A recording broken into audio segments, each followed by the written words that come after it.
Je me rappelle, à ce moment-là, ça fait un peu plus de 10 jours que je me gèle les doigts tous les matins à aller me chercher de l'eau dans le ruisseau qui coule au creux de cet enfer hivernal. Je n'ai comme seul ami les arbres et les rares animaux qui m'entourent. J'attends Harim depuis maintenant 20 longues journées.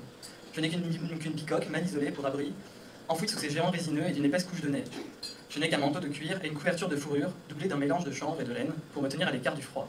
La température descend probablement en dessous des moins 25 degrés. Heureusement, pour moi, mon équipement me permet de faire un feu dans l'espace prévu à cet effet. Je fais cuire la viande issue de mon cheval sur une grille improvisée.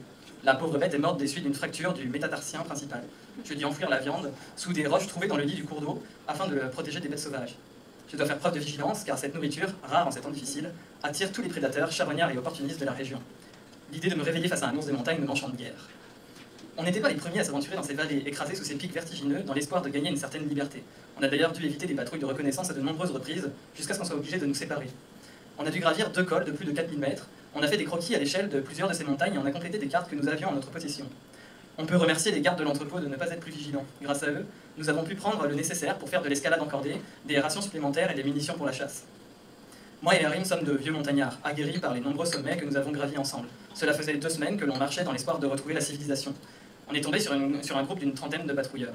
Ils nous ont pris en chasse, on a décidé de se donner rendez-vous ici, dans cet abri de fortune que nous avions pris soin de repérer et rapporter sur nos cartes respectives. J'ai réussi à les semer définitivement après 3 jours à jouer au chat et à la souris. Léonard, Sigmond et Charles n'ont pas pu échapper à l'arquiné. C'est probablement grâce à eux qu'on s'en est sorti. Je me suis recouvert de boue retrouvée dans une source chaude afin de camoufler mon odeur. J'ai fait de même avec le cheval que j'ai volé à un soldat. J'espère qu'Harim aura eu cette chance. Cela fait maintenant 21 jours. Je décide de partir. C'est un miracle qu'on ne m'a pas encore retrouvé. Je laisse une preuve attestant mon passage, une perle de mon collier. Je me chausse de raquettes confectionnées durant notre cavale. Je prends des provisions pour approximativement 2 semaines. J'ai réutilisé l'estomac de mon cheval pour en faire une gourde supplémentaire. Je tiens mon eau sous mon manteau pour qu'elle reste au chaud. La nature est belle dans ces contrées sauvages, probablement vierge de tout passage humain. Elle est l'incarnation de la pureté. Chaque être vivant est d'une perfection bouleversante. La seule à faire tâche ici, c'est cette bête effroyable qui a tué mes compagnons de régiment. Tous ont fait partie des tirailleurs astreints. C'est une élite entraînée dans la chaîne d'Astri. Certes, nous sommes déserteurs, mais nous laisser aucune chance quant à un quelconque jugement me laisse perplexe. Le conseil militaire nous aurait probablement fait fusiller, mais c'est toujours mieux que de mourir de ses griffes. Je ne sais pas si elle est le fruit d'une expérimentation ratée ou d'une expédition lointaine, mais je n'ai jamais rien vu de si répugnant. Au-delà de l'apparence physique, son cri strident provoque un assourdissement temporaire violent. Plus la distance entre l'animal et sa victime est courte, plus le risque de subir une surdité majeure est importante. De quoi vous glacer le sang. Après 2 jours de marche, à longer un cours d'eau toujours de plus en plus large, j'arrive face à une paroi rocheuse de plusieurs dizaines de mètres de haut. Je ne vois pas de moyen de l'escalader, la roche est lisse. La rivière est en partie gelée et l'eau doit approcher le -0. Soudainement, j'ai l'impression que mes options sont limitées. Rebrousser chemin et trouver un autre passage ou tenter de la traverser. Le choix est difficile car je suis perdant dans tous les cas. Je décide de traverser avec l'aide d'une perche de bois afin de tâter le fond devant moi. Je me débarrasse de ma petite pelle et je vide mes réserves d'eau. Cela va me permettre de m'alléger un peu pour avancer plus sécuritairement sur la glace. Étonnamment, elle résiste un bon moment sous mon poids. Je finis par prendre un bain forcé. Heureusement pour moi, j'ai pied et je peux facilement me rattraper. L'eau est gelée. Je tremble de tout mon corps, mais je continue d'avancer.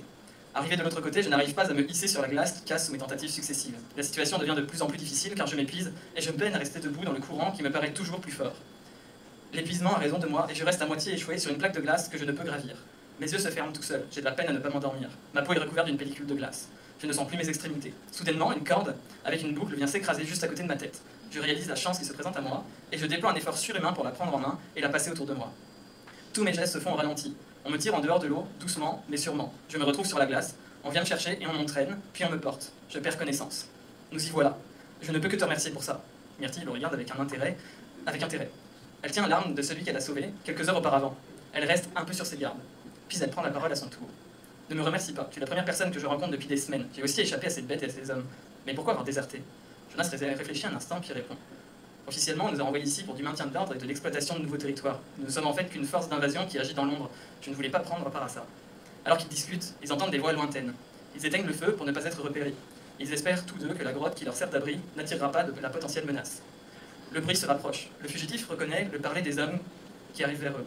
Ce sont les patrouilleurs. Tous les deux, ils décident de s'enfoncer dans le fond de la caverne.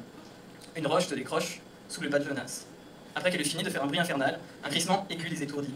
Le son est amplifié par les parois rocheuses.